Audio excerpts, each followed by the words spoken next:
Act 3, Scene 1 in 5 minutes.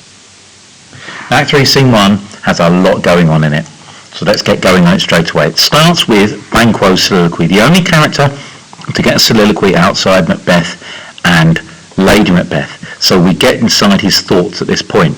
Now, most people remember it because he shows his suspicions. He says that you've got everything they offered, I fear you played most foully for it. So his suspicions are confirmed, which I think we already knew anyway.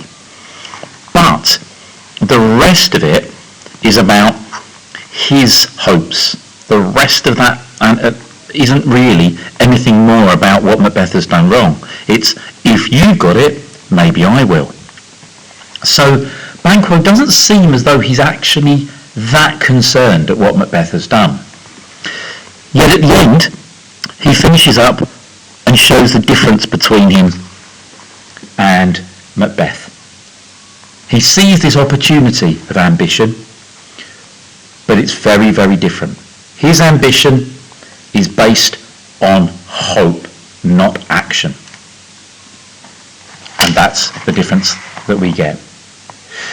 We then get a scene between Banquo and Macbeth in which their conversation is much more stilted than it used to be. In other words, they're not getting on as well as they did before, okay?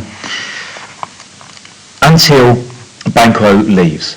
Now, the main substance of it is that Banquo is telling him he's going hunting, or go riding anyway, with his son.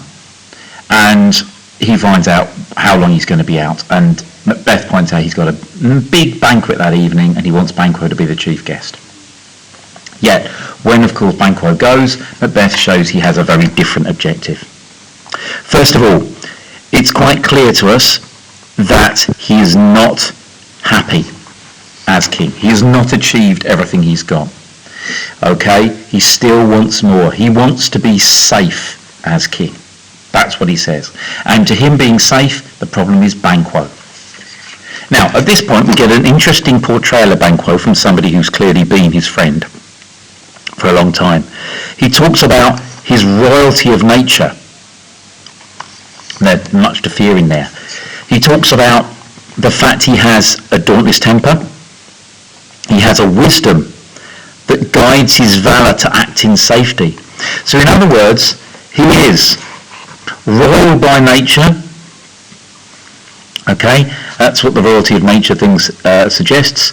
He is brave, but he is also wise, and I think the suggestion is that Macbeth isn't sure that he is himself. He then goes into a rant about how he forced the witches to tell him more, and that basically what he's found out there, the fact that Banquo's children will be kings, means that they're going to benefit from what he's done. They're going to benefit from him having defiled his mind, destroyed his mind. And it's for them that he's murdered the gracious Duncan. Still regretting it? He certainly isn't thinking that it was a good thing to kill Duncan there. In fact, he makes the point that what he's done is he's given his eternal jewel to the common enemy of man. He's given his soul to the devil, purely to make Banquo's children kings. And that is what's annoying him. And how far is he going to go to deal with this? Well, straight after this, two people come to him that he sent for, who he clearly spoke to the previous day as well. And they are purely identified as Murderer 1 and Murderer 2. Yes, Macbeth is using murderers to go and kill Banquo and his son. Yet, he doesn't just tell them to do it. First of all, he points out that these people have been held under fortune. Okay, they've been kept down in society. And they thought it was him that had done it. But now he's made it good to them that it was Banquo. I think we can pretty much guess it was him.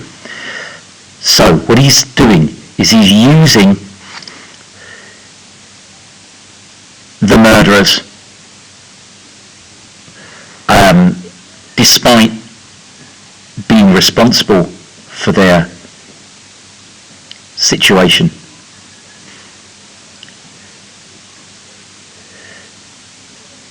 and claiming that that's a reason for them to go and kill someone else.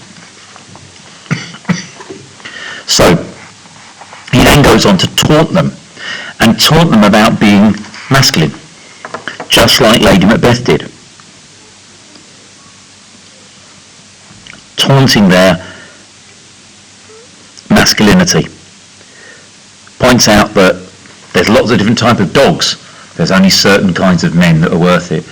If you don't have a rank in the worst, a station in the worst rank of manhood, then tell me and I'll give you this. So the murderers agree, and Macbeth says, I need him to go, and I also need it to be quiet, and I need Fleance to go as well at the same time. He tells them to go resolve themselves apart. They resolve straight away, they agree to it, and Macbeth lets them go. So it's interesting, we see he is using persuasion, just like Lady Macbeth did with him, to allow other people to get going and do his task, but he's definitely ready, with no doubts, to get Banquo murdered.